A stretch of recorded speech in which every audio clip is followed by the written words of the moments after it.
Today on Coding 101, we are sorting with the sorting hat. But will you end up in the Slytherin Python house? We'll see. Netcasts you love. From people you trust.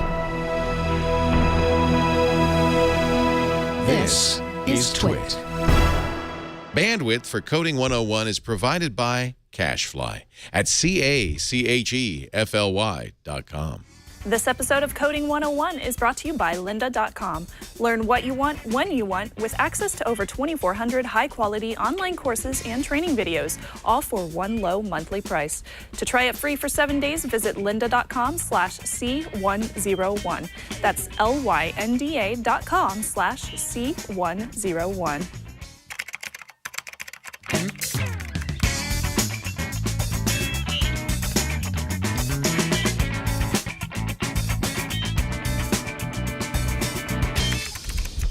Welcome to Coding 101. It's a Twitch show where we let you into the secrets of the Code Monkey. Ooh, I'm Father Robert secrets. Ballas. We're like magicians. And I'm Shannon Morse, and today we are going to get you all coded up on everything you need to know about Python to become a code warrior. Right. Now, we do want to talk about this thing that you got to do in programming called a sort. Thing. It's a thing. Ooh, a sort. It's a sort. But you know what? Before we get to the sort, as always, it's time for some Snubs Compiled. I'm scared of the sort. Should I be scared? Yes. Oh, Be very, boy. very afraid. I actually think this might help me because last week I wanted to sort this stuff and I had no clue how to do it. And you will. So let me show you my code on my computer. So I did this thing in idle where I just created a simple code that printed out people that are going to my wedding and whether they have replied yes or no. So it just lists them out. Shannon Morse has replied yes. Duh. My fiance has replied yes. I sure hope so. And then it goes down, officiant Tom, who is totally a real person, has replied yes. And then if they have not replied, it'll put in all caps like Daddy Morse has not replied. He better reply because he's walking me down the aisle. And then press enter to exit. So very simple, very easy to use. What I would love to do is get this to sort in alphabetical order or by yeses and by nos and then not replies down at the bottom. It would be so much easier. Now, so let's now, just, this is what I have. Let's walk through that code, though, because your code's beautiful. Thank of course, you. the first line Dale, is, help me. yeah, I mean, that's because Dale's a code warrior. But you got the print of who has RSVP to my wedding as a yes or no. Then you've got the function that we showed people of bringing something in. You use text file open to open up a file, and then you read it into that list or that array. Now, you've got a for loop in there along with some if and else if statements that basically looks for yes, no, or not replied. Exactly. That's exactly what I did. It looks specifically for the yes, and it will split the guest, the name of the guest, with this split function right here, and then the little dash. Now, if I show you my text for the actual code, it simply has Shannon Morse dash yes, and then a comma to separate each of the guests. So very simple, very easy to use. Nice. And can be very, very helpful if you're planning a wedding, apparently. Well, as we said, these are all very basic programs, but the idea of bringing an external data source into your code is incredibly important. It's one of the fundamental things you have to do if you're going to be programming in the modern world. It really is. Now, of course, as always, we do have a couple of our viewership codes that I wanted to show as well. So for this week, I had a couple of really good ones that I wanted to check out. So there's two that I wanted to show you examples of. The first one is called Equations. So this is from, and let me look up his name real quick. This is from Daryl. So Daryl basically made an equation right here. So it takes all it was nice these of him to spell it out. So let me show you the text so this makes a little bit more sense. Okay, so he has these different equations, which are written out with a plus at the beginning. So it's 12.5 plus 24.3. And then it gives you the equation in the actual output over here. And it goes down and shows you each of them. He also included a couple of errors, so you can see what it would print out if it gave you an error. Nice. And like a subtraction, multiplication, plus division. And then down here we have a percentage. So 5, and then what is that? 5 divided by 3? Equals 2. I like this because it's a basic list of you've got your operator, you've got the numbers on which it's going to perform the operation. It shows you exactly what it's pulling in, and it's going to show you the output. I'll show you what it looks like in idle. Oops, wrong button. There we go. Okay, so lost some notes. Again, thank you so much for including those, Daryl. And then if we scroll down, you'll see that he has a for loop in here. He has if statements, elif, which we learned about last week, and else. And then he has this cool one down here that says, try these, except this, else, and then another if. Right. And that's so his, weird. That's his way of sanitizing it. So he tells you when you've got a value it did not expect. Very cool. So thank you so much for sharing that with us, Daryl. And the third one that I wanted to check out is from Gutemer. So he did a very simple one that shows you a bunch of different prime numbers. And if I look at his example and I bring up an idle and I show you the text document that he decided to bring over for this. Okay, so he has a whole bunch of numbers just written out, so very simple. And then if you look at his code, he's basically taking these numbers and determining if they are a prime number and if they are not. Oh, this is perfect because he's got that function that actually does the test. We know that a prime number is only divisible by itself and by 1. So basically what his is prime function does is it tests. It tests a couple of different parameters. So I think the first thing that I would do is I would test if it's divisible by 2. If it's divisible by 2 and it's not 2, it means it's not a prime number. And then there's a couple of other different tests that you can run mathematically to decide whether or not a number is a prime. He hard-coded that in to his program. Pretty cool, huh? Then if we go back over here, so it makes a lot more sense now that you've seen the code. Right. So 8191 is a prime number. Prime. Let's see, the sum of all numbers in our file is, and then he gives you the sum of all of them, the largest number and the smallest number as well. Fantastic. Cool. Yeah. Mod. So thank you both for sharing. And of course, if you guys have any code that you want to share with us, you can always do that at our Google Plus community. And I believe we just got the actual Google Plus name for our community, we did, too. and we're almost at 1,000. I'd say we're definitely by the end of this You're module, so we'll be at close. 1,000. Yeah. I'm so excited, too. I can't wait. Oh, and by the way, so folks, we have been getting some emails from people who are like, well, where do we send you the code? Where can we upload the code? If the one place that it makes sense to put it is into the G Plus community. I'm sorry if you don't use G Plus, but it's too difficult to juggle all the different sources of code we may be getting. If you put it in the G Plus community, not only will we see it, but the other members of the Coding 101 community can see it, and they can vote up or down whether or not they want to see it on the show. That's just, one of the things that we do because we love you. Oh, yeah. And we get so many good examples. So thank you to everybody who have been sharing those. Absolutely. All right, so Shannon. I like this, but you know what else I like? What's that? I like knowledge. Oh, I like knowledge too. Knowledge is good, right? You know where I've been getting a lot of my knowledge lately? Where?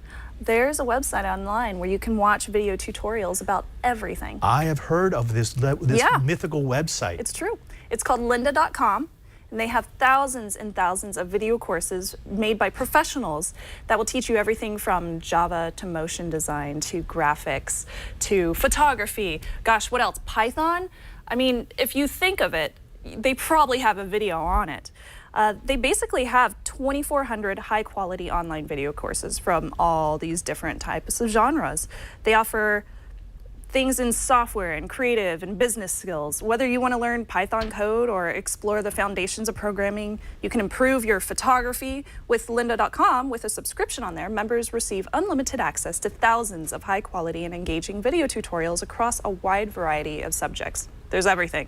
So, do you want to build your first iOS app, but you're not a programmer quite yet? Of course, you're watching this show, but lynda.com has a new course called Programming for Non-Programmers, iOS 7, which will allow you to build your first iOS app in a single afternoon. You can learn the most important concepts in iOS and the app development process. By the end of the course, you'll have a finished app and a basic understanding of Xcode, and that's the tool set for developing iOS apps. You'll know the building blocks like variables and functions, conditional statements, and interface design. We've taught all those things. Yes, we have. I love it. I love it. I love it, love it. And you can find links to this course and many more over at lynda.com/C101. So personally, I've been using lynda.com for years. Yeah. Absolutely for years. Everything from just simply how to create my own Adobe PDFs that people can use to fill out their own forms, because it's a little complicated when you just open up the software. And there were video tutorials on how to do that on Lynda. And recently I've been using it for coding experience for Coding 101. Everything from Python to this really cool concept about iOS 7 and doing that for non-programmers. I love the fact that they have those 2,400 courses on there, and they're so much better than, you know, just videos made at home on YouTube. Yes, those have their place, but these are so much better. They're taught by professionals who are passionate about teaching. They really want to get you excited about what you're learning. And you can do it whether you're a beginner or you're intermediate or you're advanced. So no matter where you are at in your tutorials, you'll be fine. And you can watch from your computer, your tablet, or your mobile device, especially if you're on the go all the time like I am. I commute a lot. Whether you have 15 minutes or 15 hours, gosh, I wish I had 15 hours to watch that. I love some 15 hours. Each course is structured so you can learn from start to finish. You can also search the transcripts to find quick answers and read along with the video. Lynda.com offers certificates of completion when you finish a course, which you can publish to your LinkedIn profile, which is great if you're a professional in the field. And it's only $25 a month for access to the entire Lynda.com course library. For $37.50 a month, you can subscribe to the premium plan, which includes exercise files that let you follow along with the instructor's project using the exact same project assets that they do. And you can try lynda.com right now for free with a 7-day trial. Visit lynda.com/C101 to access the entire library. That's over 2,400 courses for free for 7 days. That's lynda.com/C101. And of course, we thank lynda.com for their support. We love you guys. Well, I mean, we love anyone who brings the knowledge, and Lynda drops the knowledge on you like a bomb. Like a bomb. Like a bomb. Actually, I don't think they want to be associated with bombs. Bomb. Yeah. Like a boss. Like a sword. Like a boss. Like a boss sword. Like a boss sword. Okay. All right. Now let's talk speaking about of swords. swords. Yeah. Let's get away from bombs and bosses and let's talk about swords. Now, we like to give you some of the fundamental pieces of programming that you're going to need, right? Like, for example, variables, of course, and conditional operators, of course. And now we've taught you how to bring data into your program, right? Right. Yeah. Right. Here's the thing, though. One of the advantages of doing things in a computer, doing things in a programming language, is that computers are much better at reorganizing data than we are. Yeah, absolutely. It takes me forever to sort anything, whether it's alphabetical or from smallest to largest. Right. I mean, even if you're too long. crazy savant good at sorting, a computer can just pile through the millions, billions, trillions of calculations that you need to sort a list, a data set, an external file of any size. Exactly. It's something that the human brain isn't, we're not great at doing, right?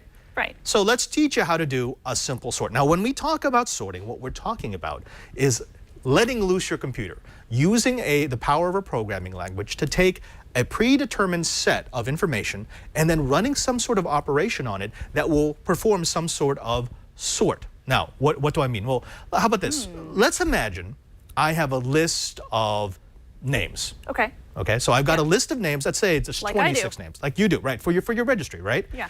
Now, let's say I would really like for this to be in alphabetical order according to first name. Yes. Okay, so now I've taken that list, which has the first names on it, right?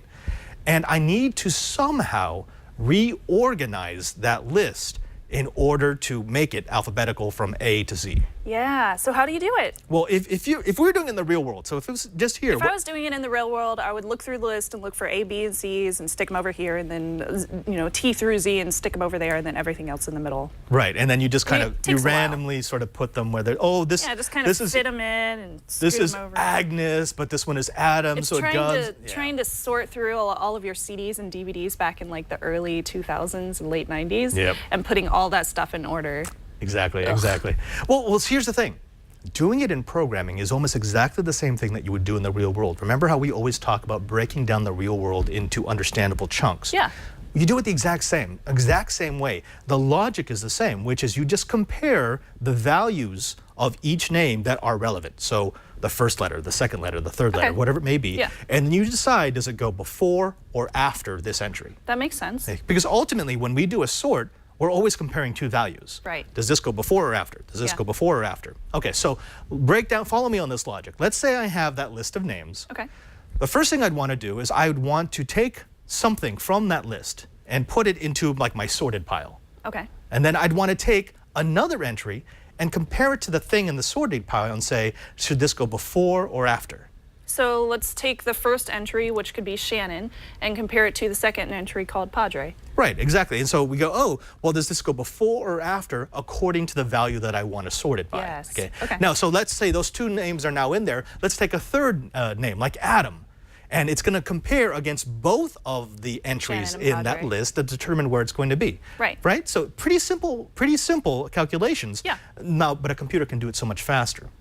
All right. Yay. Now, let me show you how it actually works inside of a computer program. If you could show my product shot here, I decided to do this instead of the blackboard because people get upset with the blackboard.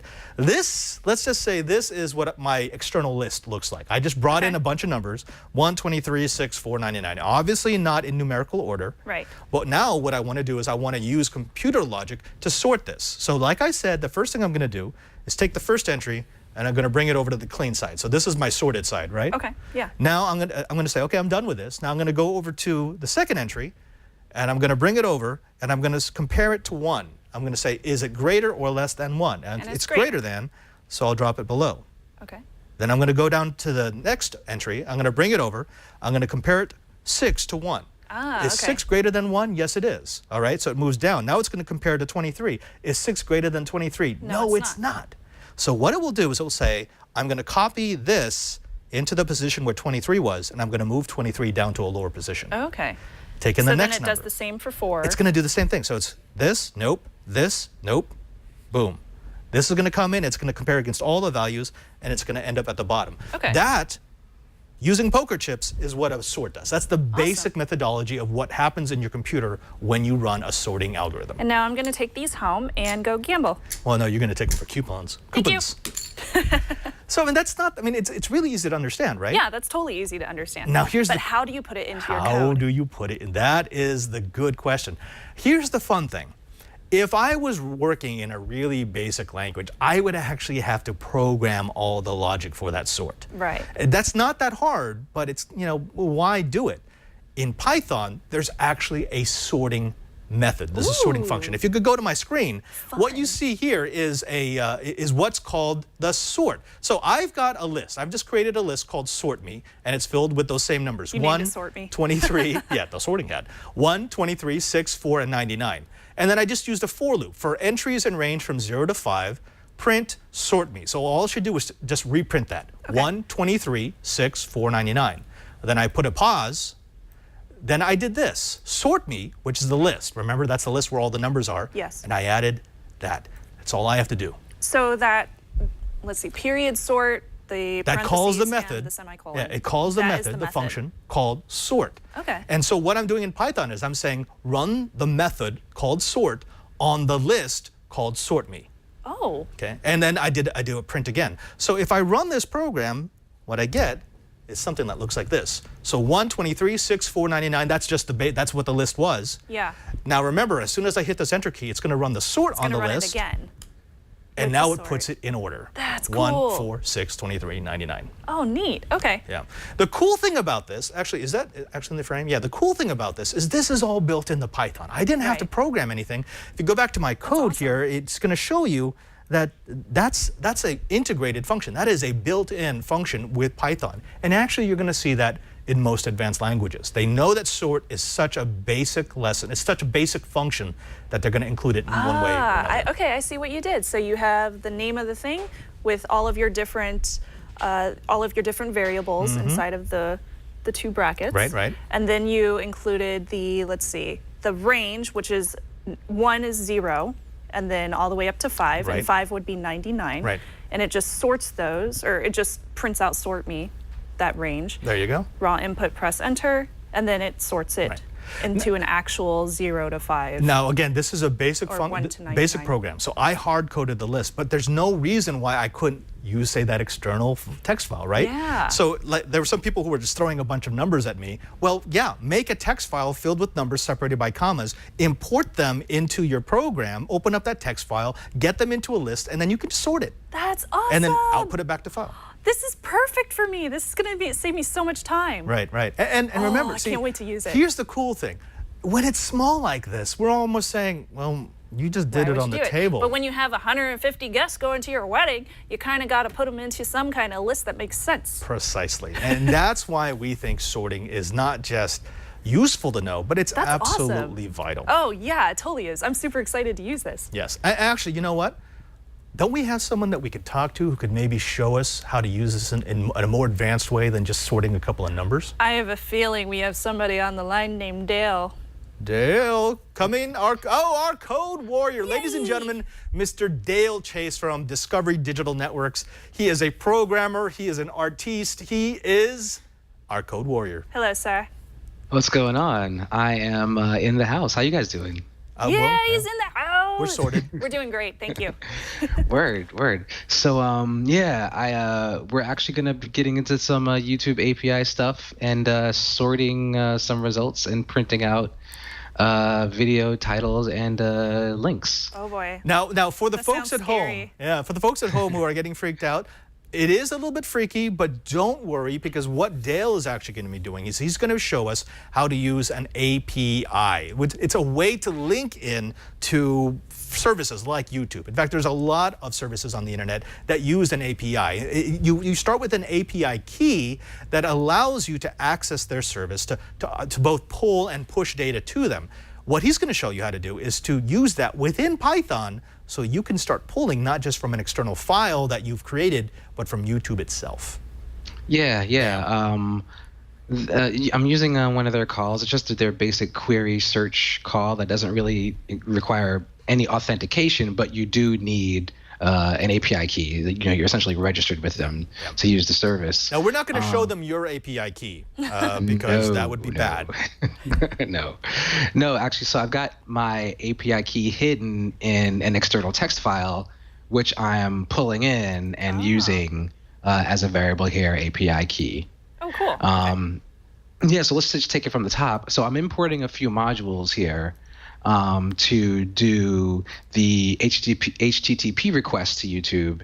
I'm using URL lib, which is a module that really I'm just grabbing for one function, so I can URL encode the user input because it's a GET request, which means it's going to go into the address bar.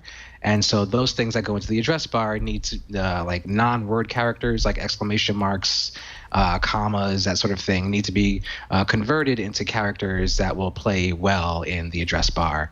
I believe it's called Unicode encoding? Unicode, Padre? I'm like, right, yeah. Forgetting, yeah. So I'm using URL lib 2 to actually make the HTTP request. It gives me access to a function called URL open, and then I'm importing JSON, which is sort of like another version of XML almost. It's just a way to kind of transport, information, large amounts of data, different kinds of data, from one place to another in a nice collection of a nice object that you can then access things out of later.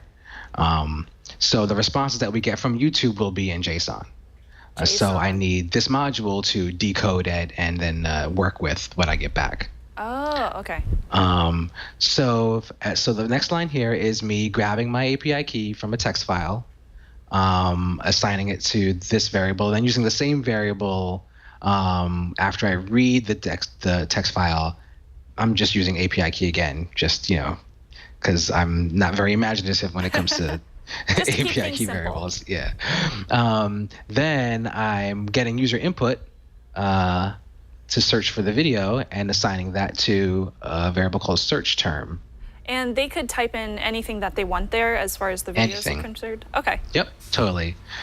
Because the next line, I'm going to use URL lib's quote plus function to URL encode their input so that it's safe to use in the next line. I'm a little confused by that. Okay, so let's say, when you put in your search, you're using non-letter characters, like you're using exclamation marks or ampersands or anything like that. If you put an ampersand in the address bar, it'll think that it's reached the end of, an argument that you need. You know how you see ampersands and question marks in the address? Yes. Those are, get variables that you're then submitting to the website so it can get the information it wants to do that it needs to do what it wants to do. You see that all the time on YouTube. Yes, Yeah. you do, You can all the actually time. you can remove everything after the ampersand normally because all it's doing is adding extra arguments to whatever search you did. Yeah, I've done that before, and I was kind of surprised that it just gave me the works, same yeah. website. Go figure. Yeah. Yeah. And I've actually get into a little bit of that too. So you've got your URL encoded input now. So now I'm creating essentially the URL that's going to be the request. So I've got the Google API's domain, YouTube v3, which is the version 3 of the YouTube API. And then so here's their call, which is search. And a requirement for their call is this thing called part, which I'm setting to snippet, which means I'm going to get back what they're calling their main sort of metadata chunk snippet. So I need to set my part to snippet so I can get that. That's the information that I want back. And I should note that Brian, if you go ahead and go to my screen, when he's pulling this code, it's actually it's based off of commands that you. Ooh, I should probably close your key. We're pulling from commands that are listed in the YouTube API. If you search for the YouTube API version 3, they will give you all the commands that you can pull in that API. Yes. Actually, I happen to have it open here, or I did. Yeah, this is it right here, actually. Here is their thing here. Here's the reference. Yep. And here is a list of their categories of calls, and I'm actually using the search list call. Oh, wow. And don't freak out about this because we've actually been doing calls. Every time you call a function or a method in Python or C#, you're actually doing a call. All that's different about this is we're calling to a remote server. We're calling to a different system. It's actually not running locally. That's cool. I like it. All right. So the next line, actually, let me just go a little further down. So here's that ampersand I was telling you about. So this separates. Oh, no, sorry. First, so I've got Q equals here, which is Q is the required argument here. I guess Q is for query. Right. So the query equals search term. So that's what you entered. So it's now going to use what you entered for the search. And then I'm just tacking on here my API key so they know it's me and I'm allowed to make this call. Ah, okay, Yeah, I see. yeah. I see what you did there. So the next line is the response. So this call, well, this is the URL lib2 URL open function that actually makes the call to YouTube. And then I'm getting their response and putting it in a variable called response. I then take that response, which is a JSON object, and I use this JSON function to essentially decode it so that I can now work with it. Right. We've actually got a good question in the chat from M5 who wants to know, well, how do we know the API calls are in Python, or is that not a concern? It isn't a concern because, and this is the beauty of functions, and this is the beauty of calls and APIs. All that happens when I make a call to an API is I have, just like in Python, the name of the function and then the parameters I want to pass it. Those go over to the API and it returns me whatever value it's supposed to return me. So it really doesn't matter what language I'm programming in. If the API is working like a call should work, I just send it data and it gives me data back that it processed on its side. I don't have to care what kind of coding they're running on the remote side. That's right. As long as you can do an HTTP request, that's all that matters. It's all good. Yeah. And so I'm declaring my list here. I'm calling it video metadata. Mm-hmm. And so now I'm going to do a little bit of a for loop where I cycle through my response. I should probably just show you what this looks like really quick, the actual response from YouTube. Do it. Yeah, so let's actually just use this real quick. I'm going to go down. They have actually a way to play around with their APIs right there on the site. And since this is a call that doesn't need any authentication, I'm not going to go through the auth2 process. I'm just going to simply pop in snippet and then scroll all the way down to query. And I'm going to type in Peter Capaldi. And just scroll all the way down to execute.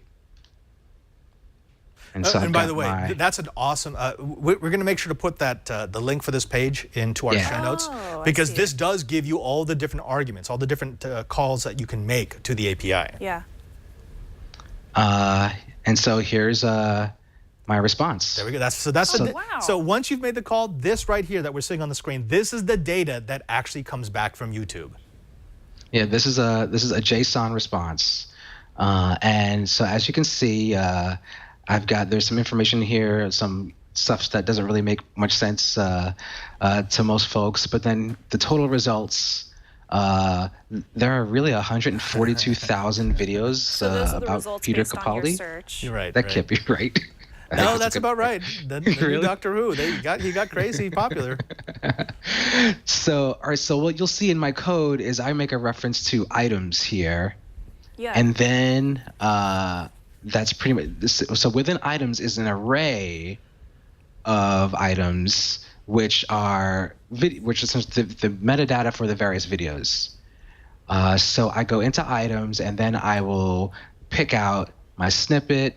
I'll check out what the kind is, the ID, and then the video ID for the YouTube video. So this is what you see in your URL when you actually are on the YouTube videos. So I will use this information now to loop through and give you the response that I want to give you.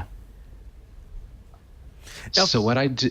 Folks, so right now I know there are some people who are freaking out. They're thinking this is way too complicated. Let me bring you down just a little bit. This is really, when you get down to it, no more complicated than the functions that we created to pull data from an external file and do the sort. So the thing that we just did with the sort, that's essentially all he's doing. The only difference is the amount of data that he's pulling and where he's pulling it from. Mm-hmm. All we need to do, once we get that data back from the YouTube API, is search for the particular pieces of string, the little particular pieces of information that we need to be able to sort, that we need to be able to then do something useful with YouTube. So I know you're freaking out, but seriously, look at the code, relax, and just realize it's actually not that bad. It's not? It's really not. I'm serious. I'll guide you through it. All right. Yeah. Okay. Continue. Sorry. Yeah. No. Yeah. We're almost there. So the first thing I'm doing is all right. So I'm going for videos items. For video in videos items. So what I was showing you before, I'm looking inside of items in the response, because that's what I'm concerned with. Though that's where the video data is, and that's that's the array of data there. So for each item in there is going to be a video, and so now I'm going if video ID kind is YouTube video. Oh. And I'm making this distinction because actually for me, since I was logged in as I was authenticated and logged in as myself, if I did a search for myself, one of the responses would actually be my channel information, which would break the code. That's a little further down. So I wanted to make the distinction to make sure that the item that I'm looking at is a video. So that's what this line is for. And so then I go video metadata dot append video snippet title. So now I'm getting the title of the video and putting it into my list. There you go. And see, we've done this. So I know this, it's really complicated, but so back up. And all he's doing with that if statement is he's making sure, again, this is, remember we talked about sanitizing. Mm-hmm. He's sanitizing the incoming data from YouTube and saying, I only want things that are actually videos. YouTube videos. So he's looking at the ID and the kind, which is information that was returned, and saying, if it matches YouTube videos, then I know that information has to deal with a YouTube video. And then he wants to stick it in his list. Type out the title. And we've done that, right? We know how to put information into lists. That's cool. All right. Oh, I get it. So we had a little freak out. We had to calm the freak. So I started out just doing titles, and then I said, oh, well, you know what? It would be nice to have the actual link too. Oh, yeah, so that's a good point. Yeah, so I kind of just tacked it on. And so that's why I've got this /n for a new line. And then I'm kind of building the URL. So I put in http:/youtube.com/watch, v equals, this is what you see in the address bar. Yeah. And I essentially build the URL. And so I tack on video ID. Oh, cool. Yeah, so And then- remember, we've done that before. He's just appending little pieces of data he already has on the list. He Into the knows that output. every single thing that he wants to send back to YouTube is going to start with http youtube.com watch. What's unique is what comes after, and it's coming out of the list that he created. Right. Okay. That's right. And then I sort it alphabetically, essentially because I sort it by the title, because that's what appears first. Right. How cool. And we just showed the audience how to do that. So Yeah. that stuff I'm serious. I know people are going to awesome. freak out. That stuff in the middle, it looks crazy scary. It really isn't. Because all it is data. I think it mostly looks scary because we're not familiar with YouTube's Right. APIs Right. and things like that. Right. But if you were to think of all that code as just a way to open up an external file, it works almost exactly the same way. Dale's doing a little bit of sanitization of the data that's coming back to make sure he's only pulling out the chunks of data that he thinks is important. But it really is no difference than just getting a stream of external data. And and that's pretty much it. And then I kind of print out the search results. I loop through video metadata for metadata in video metadata. And then I print metadata, and then I just add this /n just to kind of give things some nice spacing. That's what these /n's are for. That Python sees those, and they just create an extra new line space. Right. Essentially, it's like a carriage return, or the BR tag in HTML. So can you run this? Let's run this. wanna Yeah, see let's what it do looks it. like. Let's do this. Yes. All right. So search for a video. Let's do Peter Capaldi. Oh, And do actually you want 145,000? no, actually, by default, the API will only this call will only return 5 results by default. Right. I can add another argument to make my max results, I think, 50 per call. Right. And that's just on YouTube side because they don't want one person just completely taxing their server by making crazy Yes. calls with a million results. Yes, which I do every day anyway. Let's find a way around it. So here we go. So search for video Peter Capaldi, and there you go. Cool. You've got them alphabet. This is, I guess, showing up first because of the asterisks. Asterisk, yeah. Yeah. Craig D. And here we go. Here are the awesome. links that are generated here. Nice, Yeah, nice. and And that's that's it. it. That's exactly Yeah. what we. So again, you took you brought in some external data. You sorted it the way that you wanted it, and you presented it in a format that people can understand. I could see ways where this would be very handy as a podcaster, using the YouTube API to track our YouTube videos. And beyond that, I mean, so if we wanted to get kind of, I'm not going to call it gray hat, but it's kind of morally questionable. People use APIs like this all the time to scrape information off of services. And it's exactly what we did. You would just write a function that would keep hitting the API and just keep getting more and more data, more and more of the records until you had all the information that you wanted. So, this is a fundamental part of programming. It's an incredibly useful tool. I will say this, if you're going to practice this, and I hope you do, you will have to get your own API key. Either that, or Brian, if you could go to my screen, go ahead and use this API key. It'll work just fine. No, but seriously, go to YouTube, get yourself an API key, and practice. You can take Dale's code, put your API key into it, and just make it work. Snubs, and I think you can agree with me on this, once you make it work with Dale's code, start tweaking it. Oh, yeah. Yeah, so you see if you could sort it a different way. Why not get a do few that. more records? Get a few hacks, get them in trouble with YouTube. Yeah. I'm okay with this. Dale, thank you for this. I mean, this is the sort of stuff that it's difficult to digest at first, but I think we've just given our code monkeys an incredible resource. It's hard to understand that code. It is very hard to understand. The imports and then the stuff integrating YouTube into it, but I'm brave. And I will try my best to make it work. And then when I get frustrated, I'll call Dale. Yeah. And I have to say, I'm glad that you chose YouTube, Dale, because there are, as Patrick Delahanty notes, there are a lot of APIs that are not well documented. And you just basically have to keep pounding on them until you find out what kind of data they return. YouTube's actually pretty well documented. It depends on what you're trying to do. For our people who just want to just pull basic data out of it, it should work just fine. Yeah, I mean, their library, they have libraries for PHP and Java, and I believe I think in Python as well.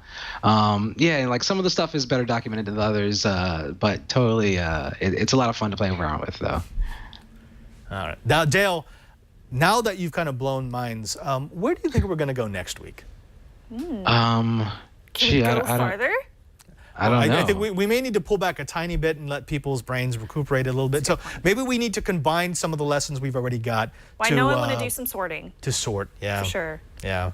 And maybe to output to a file, because we've already read from a file. Well, I think we need to be able to push back out, yeah? That's cool. Brilliant. Yeah. Let's do that. So now you've got the circle will be complete. Circle of code.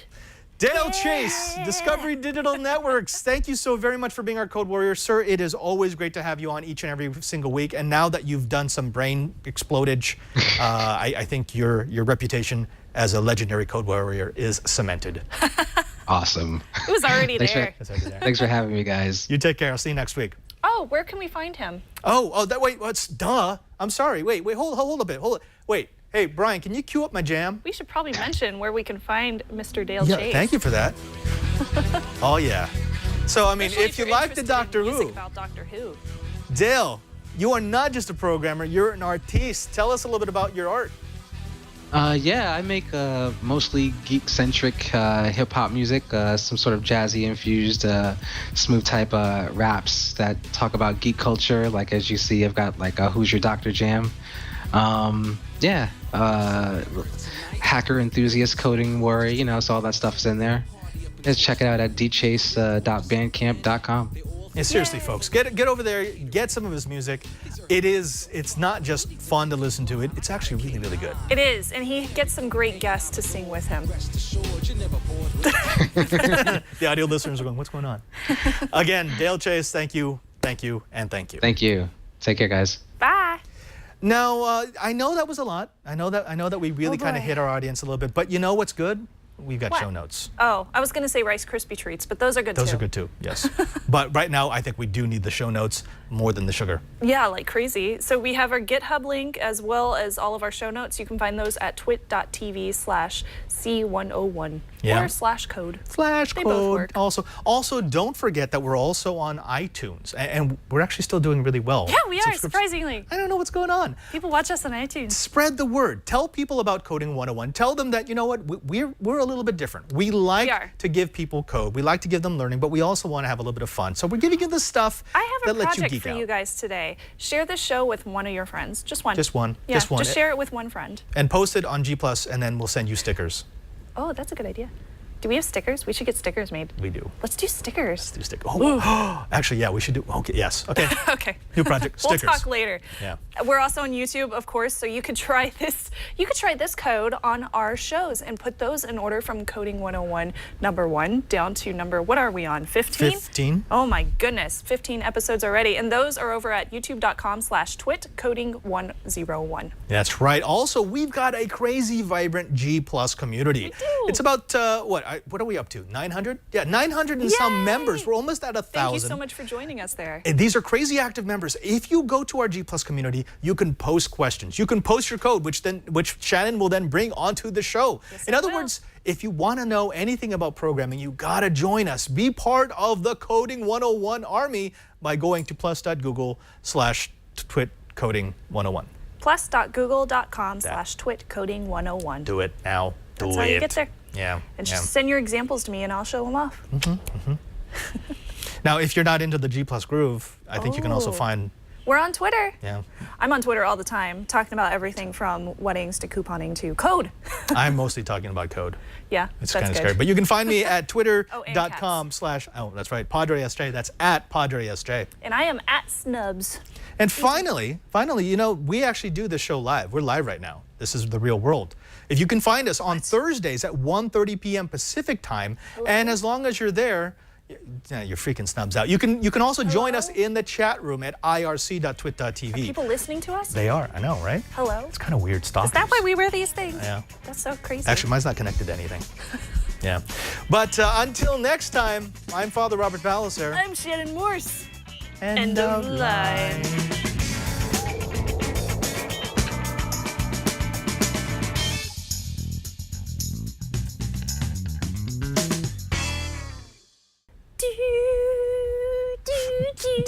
Ooh, look at my face.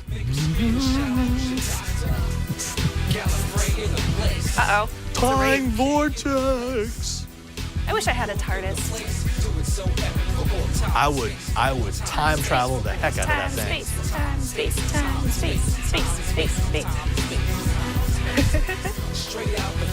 Time This is and fun. relative dimension in. Is this like a preset in the TriCaster? No, he's bumping. Really He's cool. bumping it.